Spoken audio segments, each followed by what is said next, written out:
Señora, Fernando Bravo es mi nombre, Alfredo Leuco, esta mesa de trabajo la saluda de Radio Continental. Buenas tardes. ¿Qué tal? ¿Cómo les va? Bien, muy bien. Simplemente eso, ¿no? Nosotros pensamos en la intimidad de la construcción de un programa periodístico que no es tiempo de análisis, es tiempo en tal caso de saber cómo está parada la sociedad, cómo cree usted que va a reaccionar la sociedad ante esta situación, digamos, de quiebre que se ha planteado con el deceso del expresidente Néstor Kirchner. Lo de quiebre sucede porque efectivamente fue una muerte inesperada y como toda muerte inesperada cambia un panorama de hoy para mañana, ¿no? Sí, sin duda. Y además porque la figura de Kirchner fue una figura que no se apartó nunca de la gestión y del día a día del gobierno. Esto no quiere decir que la presidenta no gobierne, ni haya gobernado. Sí, gobernó y estoy segura de seguir gobernando, pero la figura de Kirchner fue la de un expresidente extremadamente poderoso, sostenido tanto en un rasgo de su temperamento y de su personalidad como en la relación familiar y de pareja que lo unía a la presidenta. Yo creo que hay dos dimensiones para ver, y yo la veía anoche cuando yo estaba por la Plaza de Mayo, que fue una plaza verdaderamente gigantesca y creo que hoy va a ser todavía más grande. Sí. Por un lado yo creo que ahí había muchísima tristeza, pero en la gente que estaba presente, que obviamente era kirchnerista, sacando algunos observadores como yo, había la idea de que la fractura era enorme, la pérdida era enorme para ellos, pero que las cosas seguían. La sociedad piensa que esto sigue y que no hay motivo para que no siga, que no estamos repitiendo ninguno de los escenarios de nuestro pasado. Es verdad. Y no lo digo para exorcizarlo, no lo digo como para alejar la mala suerte, lo digo porque efectivamente lo pienso. Cuando escribía ayer sobre la muerte de Kirchner, ni se me ocurría decir que había un escenario del pasado con el cual comparar el presente para decir que era diferente, ni se me ocurría traerlo a la memoria para decir que era diferente. Las diferencias son tantas que ni siquiera vale la pena mencionar ningún escenario del pasado. Entonces yo creo que desde ese punto de vista hay una enorme solidez en la sociedad argentina. Así como uno puede decir que en el 2001 la sociedad en su conjunto gritaba que se vayan todos, no sabía muy bien qué quería cuando gritaba eso, no sabía muy bien qué quería, claro. Pero lo gritaba en su conjunto. Hoy la idea de una continuidad está puesta. Otra cuestión que se va a abrir es qué sucede en el Partido Justicialista. Sobre el Partido Justicialista nadie puede poner las manos en el fuego, y sobre las disputas de sucesión, no las disputas que puedan afectar el presente, sino las que puedan afectar la fórmula presidencial y el futuro después de las elecciones de 2010, ahí la cuestión queda abierta. Kirchner ya se había encontrado con interlocutores muy poderosos que estaban dispuestos a disputarle el poder. Néstor, se había encontrado con esto. O sea que también es probable que se lo encuentre la presidenta. Yo creo que son entonces dos dimensiones diferentes. Un país que está completamente convencido de que las cosas siguen, no que es negocios como siempre, como suele decirse con una frase hecha, no, porque la muerte es fundamental y la muerte de un caudillo de esta naturaleza es fundamental, pero las cosas siguen, y un partido que se apresta a disputar algo. Bien. Mi compañero Alfredo Leuco quiere sumarse a la charla, Beatriz. Sí. Buenas tardes, Beatriz, un gusto saludarla. Aquí en esta nota realmente iluminada que usted ha escrito y que yo he leído, tiene un final que me parece que es interesante como para disparar aquí también la reflexión. Usted dice: la memoria de Kirchner puede convertirse en política o en historia. Lo segundo, es decir, la historia, agrego yo, ya lo tiene asegurado con justicia. ¿Cómo va a atravesar el kirchnerismo la muerte de su líder en ese sentido?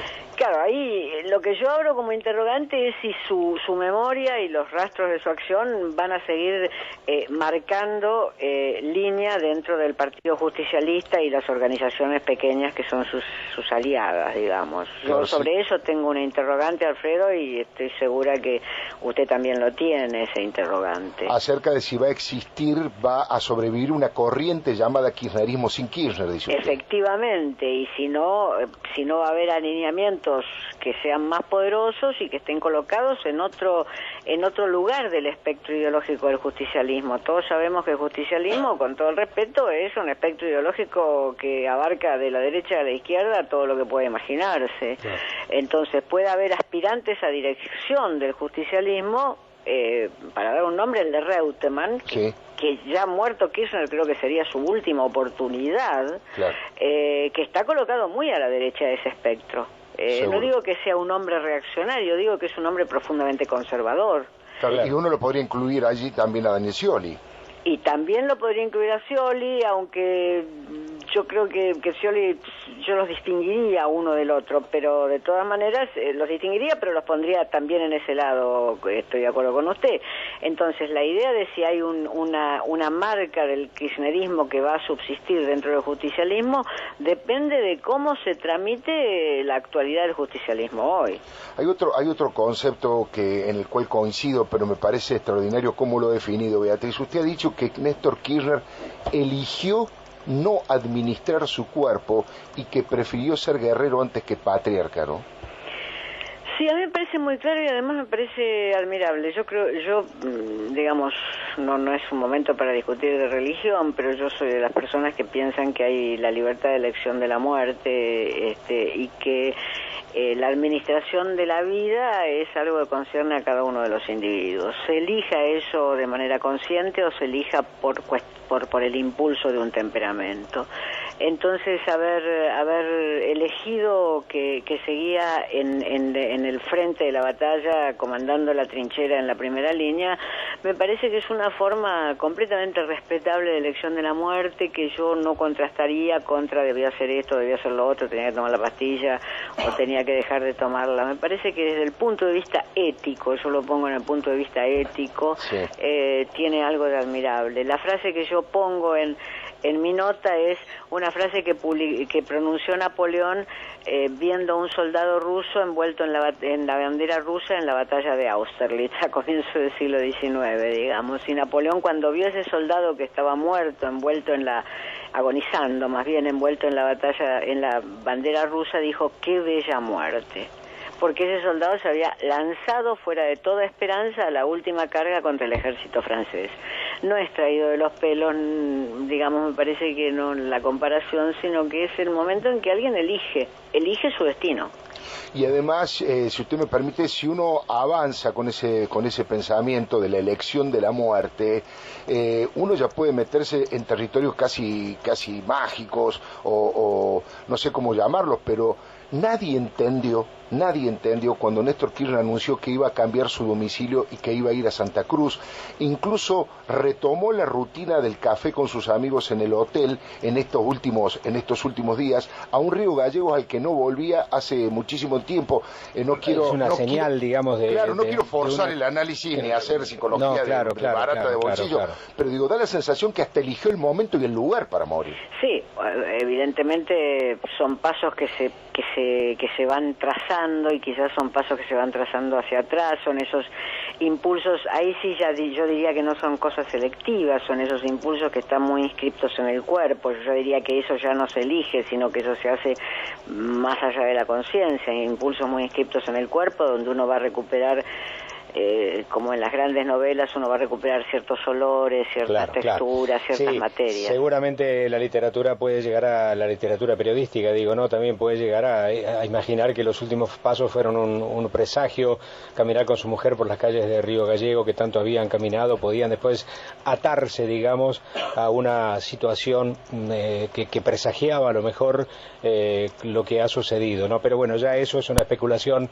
y no nos gustaría entrar en ese terreno.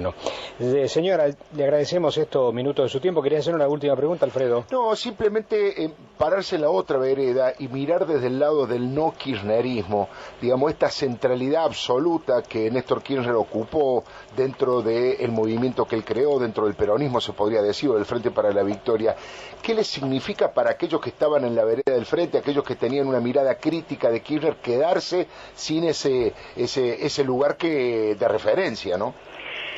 Sí, bueno, la oposición, de todas maneras, yo nunca creí que estuviera unificada. Yo siempre creí que había oposiciones y además siempre creí que era equivocado hablar de la oposición, sino que había que hablar de los partidos de oposición, porque en un lado de esa oposición está el ARI, Coalición Cívica ARI, en otro lado de la oposición está el Partido Radical y todavía no se sabe si va a haber un frente o no allí, y el Partido Socialista con el mismo interrogante, y por otro lado está PRO, que no se sabe si va a entrar en el Partido Federal, en el peronismo federal, que de todas maneras yo creo que el peronismo federal ahora ya no va a ser más oposición, sino que va a volver al justicialismo, o sea que ahí se reforma todo el campo. El peronismo federal no tiene motivo ya para no volver al justicialismo. Claro. Bueno, habrá que ver. Yo creo que la historia siempre acomoda, digamos, las cosas donde las tiene que acomodar. El devenir de los hechos seguramente van a generar la reubicación de las figuras de la política o no. Así que habrá que esperar cómo se comienzan a transitar los próximos caminos sin Kirchner. Usted ha dicho bien, no se puede comparar esta situación de la historia argentina con otra situación diferente. La Argentina ha perdido en algún otro momento de su historia o otros líderes, y la historia de pronto se armó de una manera a lo mejor impensada para muchos y soñada para otros. Así que habrá que esperar y ver cómo viene el devenir de los próximos tiempos, ¿verdad? Exactamente. Señora, le agradecemos estos minutos de su valioso tiempo. No, Muchas yo les gracias, agradezco a ustedes. Buenos días. Buenos días.